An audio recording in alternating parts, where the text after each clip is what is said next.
The discovery.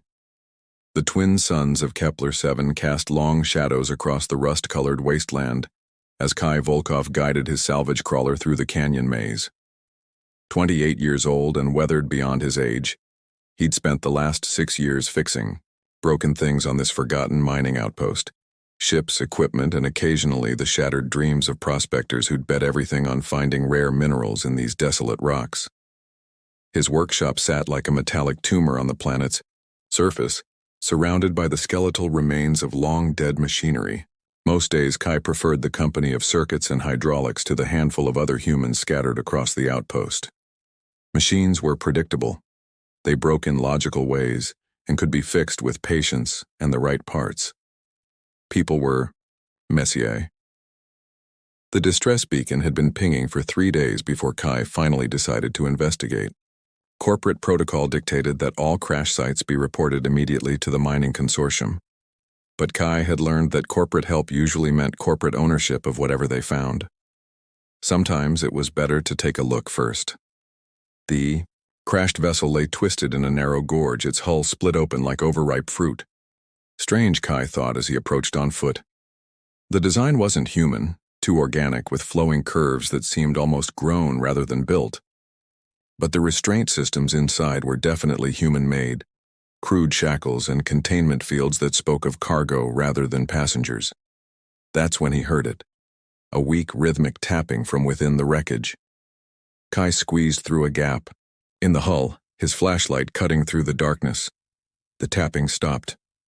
In the cargo hold, surrounded by the twisted remains of containment equipment, he found her. She was unlike anything he'd ever seen, tall and willowy, with skin that seemed to shimmer between silver and pale blue in his flashlight beam. Her hair fell in waves of deep violet, and though her eyes were closed, he could see the delicate tracery of bioluminescent patterns along her temples and throat. She wore simple clothes, torn and stained, and heavy restraints that had been partially damaged in the crash. Her breathing was labored, and dark fluid, blood he assumed, seeped from cuts on her arms and forehead. Whatever she was dying. Kai knelt beside her, checking for a pulse. Her skin was warm, almost fever-hot, and at his touch her eyes fluttered open. They were large and violet, with an intelligence that struck him like a physical blow. She tried to speak but only managed a whisper in a language that sounded like music mixed with mathematics. "Hey, it's okay," Kai said softly, though he doubted she understood. "I'm going to get you out of here." The restraints were electronic, powered by a backup battery that was nearly dead. Kai's multi-tool made quick work of the failing circuits. As the shackles fell away, she tried to sit up but collapsed back with a pained gasp. Without thinking, Kai scooped her into his arms. She was surprisingly light, as if her bones were hollow like a bird's. The smart thing would be to call for medical help, to follow protocol and let the consortium handle an obvious first contact situation. Instead, he carried her to his crawler. The ride back to his workshop was tense. She drifted in and out of consciousness, occasionally murmuring in that musical language. Whenever she was awake, her violet eyes fixed on his face with an intensity that made him uncomfortable. It was as if she was memorizing every detail, filing away information for later use. Kai's workshop was a sprawling complex of repair bays, living quarters, and storage areas carved into a natural cave system. He'd chosen the location for its isolation and natural shielding from the planet's harsh electromagnetic storms.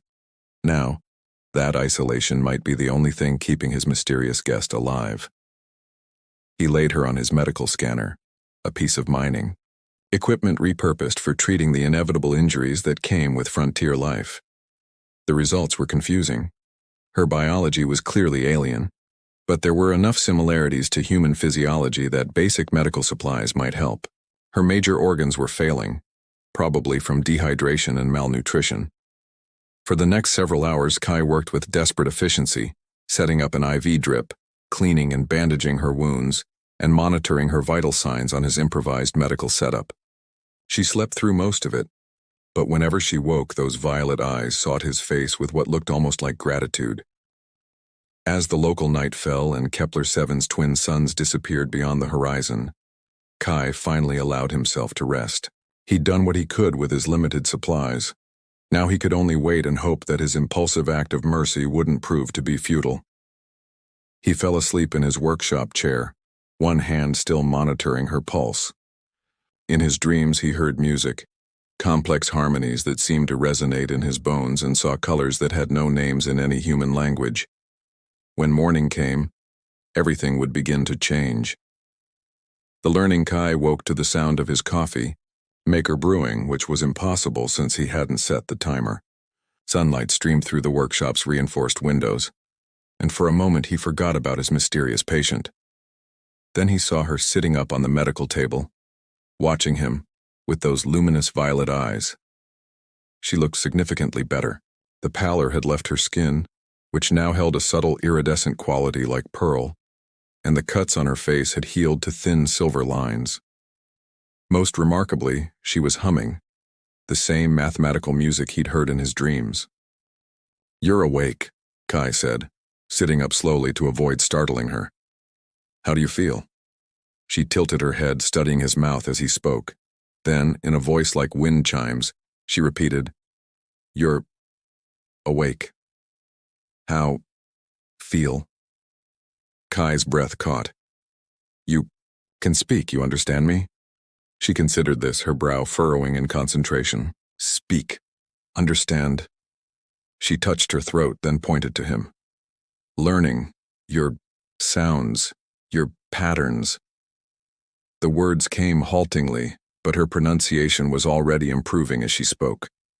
Over the next few hours, Kai watched in amazement as she absorbed language with impossible speed. He brought her water and nutrient paste, the only food he had, and she examined everything with scientific curiosity. When he said water, she repeated it perfectly.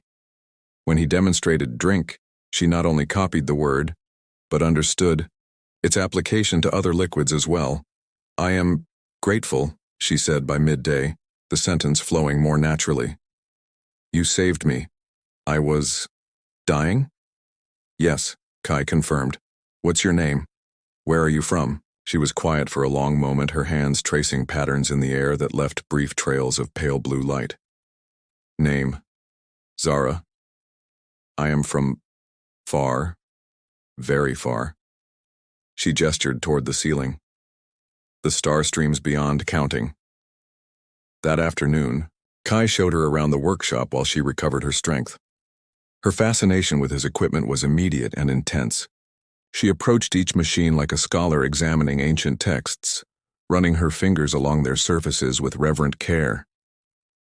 "This makes light from metal fire," she said, touching his welding torch. "And this sings to broken things to make them whole again." She indicated his sonic repair tool, which he'd never thought of as singing before. But it was while watching her interact with the machines that Kai first noticed the strangeness. When Zara touched his chronically malfunctioning diagnostic computer, its flickering screen steadied. When she examined his plasma cutter, its worn focusing array began glowing with renewed efficiency. Most unsettling of all, the tools on his workbench had somehow organized themselves into perfect arrays when he wasn't looking. "Zara," he said carefully, "what exactly are you?" She looked up from the engine she'd been studying, a dead fusion core that hadn't run in 3 years but was now humming with contained energy. "I am, how do you say, one who shapes, one who grows." She struggled with the concepts. "My people, we do not build as you build. We encourage, we ask matter to become what it wishes to be." That evening, as they shared a simple meal of rehydrated protein and vitamin supplements, Zara began telling him fragments of her story. Her people were ancient travelers, older than human civilization. They were gardeners of sorts, moving between worlds to nurture life where it struggled to take hold. "We do not conquer," she explained, her language skills now approaching fluency. "We invite. We offer partnership to both matter and energy. Some of your people, they did not understand." This, Kai's blood chilled. "You were captured." Zara's luminescent patterns dimmed.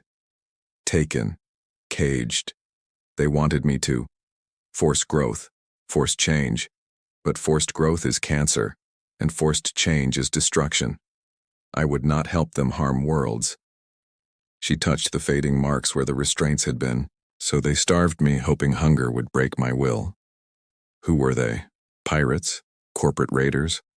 Men who saw only profit and wonder, she said simply. They are dead now. The ship, it could not contain what they had awakened in trying to break me. I escaped in their vessel, but I was too weak to control it properly. That night, Kai lay in his bunk listening to the workshop around him. Machines that had been silent for months were now operating at barely audible levels, recalibrating, self-repairing, optimizing their functions. Through his wall, he could hear Zara moving about, and occasionally he glimpsed the soft blue glow that accompanied her presence. He should report this. The discovery of an intelligent alien species, especially one with such extraordinary abilities, was beyond his authority to handle alone. But something in Zara's story, in the way she'd been brutalized by humans seeking to exploit her gifts, made him hesitate. Besides, he found himself genuinely enjoying her company. She was curious about everything, asked thoughtful questions, and seemed to find wonder in the most mundane aspects of his isolated life. When was the last time someone had been genuinely interested in his stories about engine repair and stellar mechanics? On the third day, Kai woke to find that his workshop's main computer had been completely rebuilt. Not repaired, rebuilt. The old clunky interface had been replaced by something elegant and intuitive, with processing speeds that shouldn't have been possible with the hardware he owned. "I hope you do not mind," Zara said when he found her in the main bay. "It was in pain, very inefficient. It wanted to be better. You talked to my computer? All things have a form of consciousness," she said, as if this were obvious. "Your machines are very lonely. They have been asking for improvements for years." But no one listened. Kai stared at his transformed workshop. Every piece of equipment was running at peak efficiency, and some were performing functions he didn't even know they were capable of. This is incredible, but Zara, this level of technology, these improvements, people are going to notice. She nodded gravely. "I know. My presence here endangers you. But I am still too weak to travel far, and my people." She paused, those violet eyes growing distant. "They may not come for me." The last message I sent was interrupted. "What happens if they don't come?" Zara was quiet for a long moment, watching golden light dance between her fingers. "Then I will fade. My kind are not meant to be alone for long. We are connected, like roots of a great tree. Cut off from the whole, even the strongest branch eventually withers." That night, Kai made a decision that would change everything. He activated his workshop's long-range communicator and began composing a message, not to the mining consortium, but to the deep space monitoring stations that listened for signals from beyond known space. If Zara's people were out there searching for her, maybe it was time to help them find her. He just hoped he wasn't making the biggest mistake of his life. The response came 3 days later, not through the communicator, but through Zara herself. Kai found her in the workshop's garden dome, a small hydroponics bay where he grew vegetables to supplement his rations. She was kneeling among the tomato plants, her hands pressed against the soil, tears streaming down her luminescent cheeks. "They heard me," she whispered without looking up. "For the first time in cycles, they heard me." The plants around her were transforming. The stunted tomatoes were swelling into fruit twice their normal size, while new growth spiraled upward in impossible helixes of green. The very air seemed to sparkle with life. "Your message reached the void listeners," Zara continued, her voice thick with emotion. "They have been searching, but the star paths are vast, and I was so quiet, so small." She finally looked at him, and in her violet eyes he saw gratitude deeper than any ocean. "You gave me back my voice, Kai Volkov." Over the following days, their connection deepened in ways that transcended language. Zara began sharing her memories through touch, not invasively, but like offering gifts. When she placed her hand on his arm, Kai saw glimpses of her world, crystalline cities that grew like coral from the bedrock, beings of living light tending, gardens that spanned continents and ships that were themselves alive, navigating by instinct through the cosmic deep. We are called the Vairthani, she explained one evening as they watched Kepler-7's twin suns set. It means those who tend, the between spaces. We seek worlds where life struggles to flourish and offer our partnership. Partnership? Kai asked. Zara smiled, and when she did, the workshop's lights seemed to pulse in harmony. We do not terraform as your people understand it. We nurture. We ask the planet itself what it wishes to become, then help it achieve that potential. She gestured to his transformed garden, where impossible fruits now grew alongside ordinary vegetables. As I have done here, in small measure. But their growing bond was interrupted by an urgent message on Kai's emergency channel.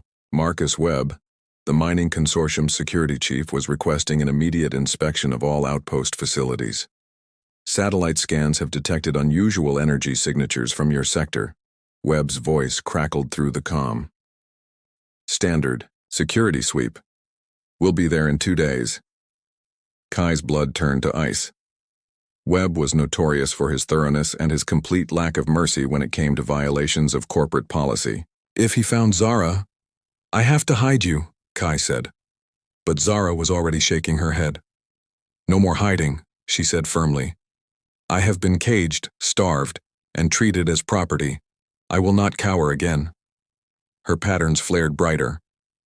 Besides, my people are close now. I can feel them in the star wind. How close? Days. Perhaps a week. She touched his hand, and he felt her certainty like warmth spreading through his chest. But Kai, when they come, they will offer you a choice. What kind of choice? Zara was quiet for a long moment, her expression troubled. My people do not interfere with primitive cultures without invitation. Usually we observe from afar until a species reaches full spacefaring maturity. But you, she traced the scars on his hands earned from years of mechanical work. You saved me not for gain but from simple kindness. That changes everything. The next day brought disturbing news. Zara's health, which had been steadily improving, suddenly began to decline. She grew pale and listless, her luminescent patterns flickering weakly. What's wrong? Kai asked, finding her collapsed in the garden dome. The connection, she gasped. I can feel my people approaching, but something is blocking the link, interfering. She struggled to sit up. Kai, there are human ships moving toward this system, military vessels. Kai's heart sank. The message he'd sent to help find Zara's people had also been intercepted by human deep space monitors. If the military was coming, it meant they viewed the approaching alien vessel as a potential threat. We have to warn them, Kai said. I'm trying, Zara whispered, but I'm too weak. The interference is getting stronger. She looked at him with desperate eyes. There's another way, but it's dangerous. I can establish a direct neural link with you, use your mind as an amplifier to reach my people. But the process… What? What happens? I don't know. It's never been attempted with a human before. It could damage your mind or… She trailed off. Or change you permanently. Open pathways in your consciousness that weren't meant to exist in your species. Kai looked at this extraordinary being who had brought wonder into his isolated life, who had trusted him despite every reason not to trust humans. The choice seemed obvious. Do it, he said. Zara's eyes widened. Kai, you don't understand. I understand enough. He took her hands, feeling the electric tingle of her touch. You said your people help life reach its potential. Maybe this is mine. The process was unlike anything Kai had ever experienced. Zara placed her palms against his temples, and suddenly his consciousness expanded beyond the boundaries of his skull. He could feel the workshop around him not as separate objects but as interconnected systems, all humming with their own form of awareness. Beyond that, he sensed the planet itself, its deep core, its thin atmosphere, the struggling microbes in its soil. And further still, reaching through the void between stars. He felt them. The Vir Thani fleet, 3 vessels of living crystal, and metal approaching with cautious hope. Through the link, Kai transmitted everything. Zara's location, the approaching human military, the desperate need for care and speed. The response came back not in words, but in pure emotion, acknowledgement, gratitude, and something else, a sense of evaluation, as if they were measuring not just his message but his very soul. When the connection ended, Kai collapsed, his head spinning with residual sensations. But Zara was smiling, her patterns blazing with renewed life. "They're coming," she said. "Fast approach, arrival in 18 hours. And Kai..." She looked at him with something approaching awe. "They're very interested in meeting you." As night fell over Kepler 7, Kai noticed something strange. He could still feel the machines around him, sense their mechanical dreams and quiet satisfactions. The neural link had indeed changed him, opened perceptions he'd never possessed. Tomorrow would bring visitors from beyond the stars and, quite possibly, the end of his simple life as a frontier mechanic. But as he watched Zara tend to his transformed garden, her alien song filling the workshop with music that made his tools hum in harmony, Kai realized he had never been happier. Some changes, he reflected, were worth the risk. The revelation.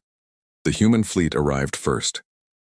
Kai woke to the harsh blare of proximity alarms as 3 military corvettes dropped out of hyperspace, their angular hulls bristling with weapons. Within minutes, his workshop's communication array crackled with an incoming transmission. "Attention, mining outpost Kepler 7 Alpha," came a crisp female voice. "This is Captain Reyna Torres of the UEC Vigilant. We're detecting unauthorized xenobiological activity in your sector. Prepare for immediate inspection and quarantine." Kai found Zara in the garden dome, her patterns pulsing erratically as she pressed her hands against the transparent walls. "They're jamming everything," she said, her voice tight with strain. "I can't reach my people, can't warn them." "How long until they arrive?" "Hours, maybe less." She turned to him, and he saw fear in those violet eyes, not for herself, but for what might happen when 2 civilizations met under these circumstances. "Kai, you need to understand what I truly am, what my presence here means." Before he could respond, armed shuttles began descending from the military ships. Kai activated his workshop's lockdown protocols, sealing the entrances, but they both knew it would only buy them minutes. "Talk fast," he said. Zara took a shuddering breath. "I told you my people are gardeners, but that's simplified. We are terraformers, Kai, but not in the way your science understands the term. We don't change worlds. We awaken them."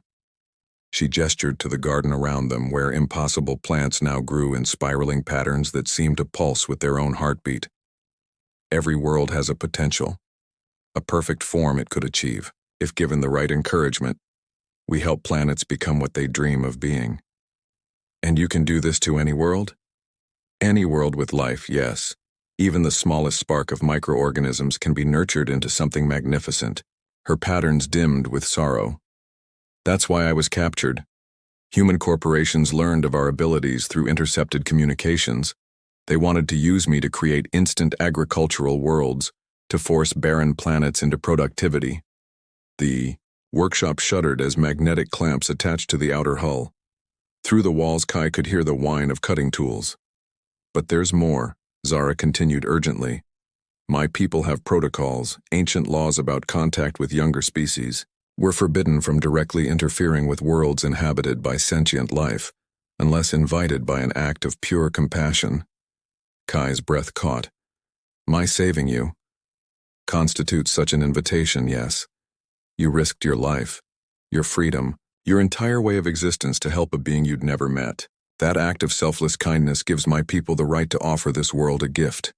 The cutting tools broke through the outer airlock. Kai heard boots on metal, orders being shouted. "What kind of gift?" Zara smiled sadly. "The gift of becoming what Kepler 7 has always dreamed of being. This barren world could bloom, Kai. It could become a paradise where life thrives in forms your people have never imagined. And the catch? No catch. Only choice. She touched his face gently.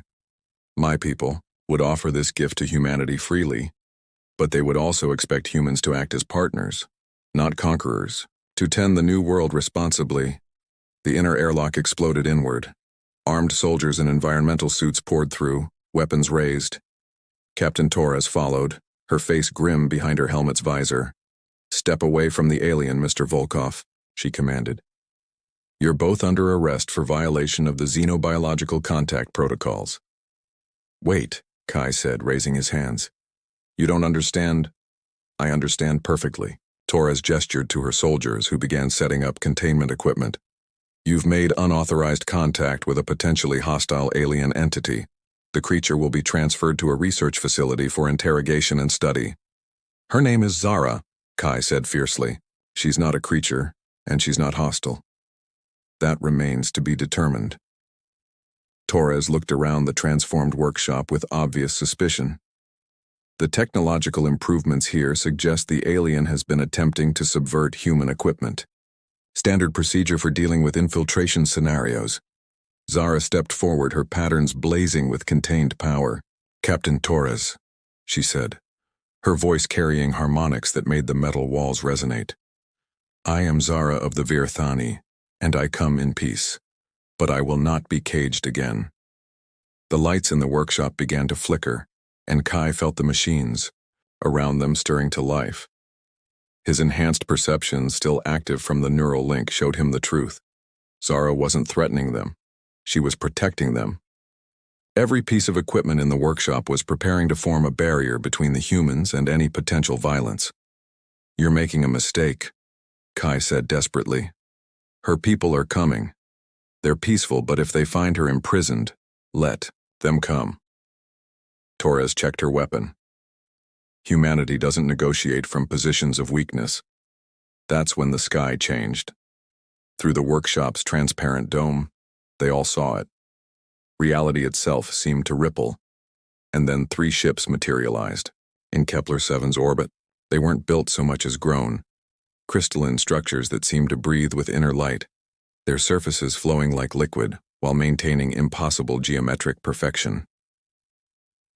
Zara gasped, her patterns flaring brighter than Kai had ever seen them. They're here. The human military ships immediately moved to engage, but their weapons passed harmlessly through the alien vessels as if firing at mirages. A moment later, every electronic system in the human fleet simply stopped. Not destroyed, not damaged, but gently encouraged to sleep. Torres spoke into her dead communicator, panic creeping into her voice. All stations report. Vigilant, respond. Instead of her ships, a new voice filled the workshop, not heard but felt, resonating in their bones. We are the Virthani. We come seeking our daughter. We mean no harm, but we will not permit her continued imprisonment. Zara looked at Kai, tears streaming down her face. They're offering humanity the choice now. Partnership or isolation. The transformation of this world into something beautiful, or nothing at all. Captain Torres stared at the impossible ships in orbit, her weapon suddenly seeming very small and inadequate. What do they want? To give you a gift, Zara said, simply, if you're wise enough to accept it. The moment of decision had arrived, and Kai realized that his simple act of rescuing a dying stranger was about to change the course of human history, one way or another. The gift. The silence stretched for an eternal moment as Captain Torres stared at the crystalline ships hovering impossibly in Kepler-7's sky. Her soldiers looked to her for orders, but what orders could she give against beings who could disable an entire fleet with a thought? The voice of the Virthani came again, gentler this time. We speak to the one called Kai Volkov. Your compassion has opened a door between our peoples. Will you translate our words so that understanding may grow? Kai felt the neural pathways that Zara had opened in his mind suddenly blazing with activity. Somehow he could perceive the vast intelligence behind the voice, ancient, patient, and utterly benevolent, They want to talk, he said to Torres. They're not invaders, they're teachers. Teachers of what? Torres demanded, though her weapon was lowered now. Zara stepped forward, her patterns dancing with joy at sensing her people so close. May I show them? She asked Kai. May I show them what this world could become? Kai nodded, and Zara placed her hands on the workshop's main console. The lights dimmed, and suddenly the walls became transparent, displaying not the current barren landscape of Kepler-7, but a vision of impossible beauty. The desert bloomed with forests of crystal trees that sang in harmonious chimes. Rivers of liquid light flowed between hills covered in flowers that glowed like stars. In the sky, aurora danced in patterns that spelled out poetry in languages not yet invented. And through it all, humans and Virthani worked together, tending gardens that spanned continents, building cities that grew rather than consumed. This is Kepler-7's dream, Zara whispered. This is what it could become if you'll accept the partnership. Captain Torres stared at the vision, her face cycling through disbelief, wonder, and fear. What's the price, Wing? She asked. What do you want in return? The voice of the Virthani came through Kai now, using him as a translator. Only what Kai Volkov has already given. Compassion, partnership, the understanding that all life is connected. The vision shifted, showing humans learning to communicate with the living machines, to grow food that nourished not just the body but the spirit, to build in harmony with the world rather than in conquest of it. And if we refuse, Torres asked. Then, we take our daughter and leave, came the gentle reply. Your people will continue as they have, and we will remember that humanity chose fear over wonder. No harm will come to you, but no help will be offered again. Kai felt the weight of the moment settling on his shoulders. Humanity's first contact with a benevolent alien species, and it was happening in his workshop because he couldn't bear to let someone die alone. There's something else, Zara said softly. She looked at Kai with an expression of profound sadness. My people have made their decision about you, Kai Volkov. You saved me without thought of reward. Risked everything for a stranger. Such compassion is rare in any species. What kind of decision? They're offering you a choice, she said, tears flowing freely now. You can come with us. Become one of the Virthani. Learn to tend the gardens between the stars. Your enhanced neural pathways would adapt fully within a few cycles. You could live for millennia, traveling from world to world, helping life flourish wherever it struggles. Kai's heart stopped. And if I stay? Then you remain human, and I... She couldn't finish the sentence. Then she goes with her people, Captain Torres said quietly. That's it, isn't it? This is all about getting their agent back. No, Kai said, understanding flooding through him. It's about choice. Real choice. Made freely. He looked at Zara, seeing her clearly for perhaps the first time. You're not just a gardener, are you? You're something more. Zara nodded slowly. I am a seed bearer. My role is to carry the Genesis seeds, the living patterns that can transform entire worlds. There are only 12 of us in all the galaxy. She touched her chest, and Kai saw a faint glow beneath her skin. I carry the seed that could make Kepler-7 bloom, but it requires willing hands to plant it. The weight of cosmic responsibility pressed down on him. Kai looked around his workshop, his home, his life, everything he'd built through years of solitude and hard work. Then he looked at Captain Torres, representing all of humanity with their fears and prejudices and desperate hope for something better. What happens to the seed if I don't come with you? He asked. It remains unplanted, Zara said simply. My people will not force the gift upon an unwilling world. Kai closed his eyes, feeling the enhanced perceptions that Zara's neural link had given him. He could sense the planet beneath his feet, not dead rock, but sleeping potential. He could feel the microscopic life in the soil, waiting for encouragement to grow. He could even sense the other humans in the system, their emotions ranging from terror to wonder to desperate hope. When he opened his eyes, his decision was made. I'm staying, he said. Zara's face crumpled. Kai. But I'm not staying unchanged. He turned to Captain Torres.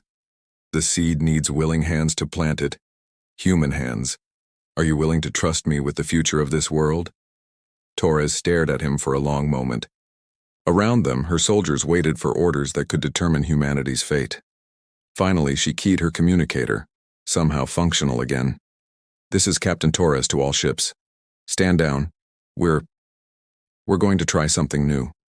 What happened next would be remembered in human history as the Kepler moment, the day when fear chose to step aside for wonder. Zara approached Kai with trembling hands. From within her chest, she drew forth something that hurt to look at directly, a seed of pure possibility, containing patterns of life that could remake a world. Plant it with love, she whispered, placing it in his hands. Tend it with patience. And remember that you are no longer alone in the universe. The seed felt warm in Kai's palms, pulsing with potential. As he knelt and pressed it into the soil, of his garden dome, reality itself seemed to hold its breath. Then it began. The transformation was gradual at first, a single flower blooming out of season, a patch of grass growing greener than should be possible. But as the days passed, the changes accelerated. The barren landscape of Kepler 7 began to wake from its eons-long sleep. Zara remained for 7 days, teaching Kai how to communicate with the growing world, how to guide its transformation without forcing it. When her people's ship finally called, to her she kissed him goodbye with tears of starlight. Will I see you again? Kai asked. When this world is ready, she promised. When humanity has learned to tend rather than consume, we will return. And perhaps then, the choice between the stars and home will be easier. As the Virthani ships departed, leaving trails of luminous beauty across Kepler 7's sky, Kai stood in his transformed workshop. Already, the walls were growing new configurations, and his machines hummed with contentment. Through the transparent dome, he could see the first crystal trees beginning to sprout on the horizon. Captain Torres approached him, her expression thoughtful. So what happens now, Mr. Volkov? Kai smiled, feeling the planet's joy flowing through his enhanced senses. Now we learn to be gardeners, Captain, and we prepare for the day when our teachers return. In the years that followed, Kepler 7 became known as the Garden World, humanity's first partnership with an alien species, and proof that compassion could indeed change the universe. Kai Volkov became its first guardian, tending the miraculous biosphere that grew from a single act of kindness. And sometimes, on clear nights when the crystal trees sang their harmonious songs, he would look up at the stars and remember violet eyes filled with gratitude, knowing that somewhere among those distant lights, Zara was helping other worlds discover their dreams. The lonely mechanic had become the keeper of miracles, and the universe was a more beautiful place because he had chosen to help a stranger in need.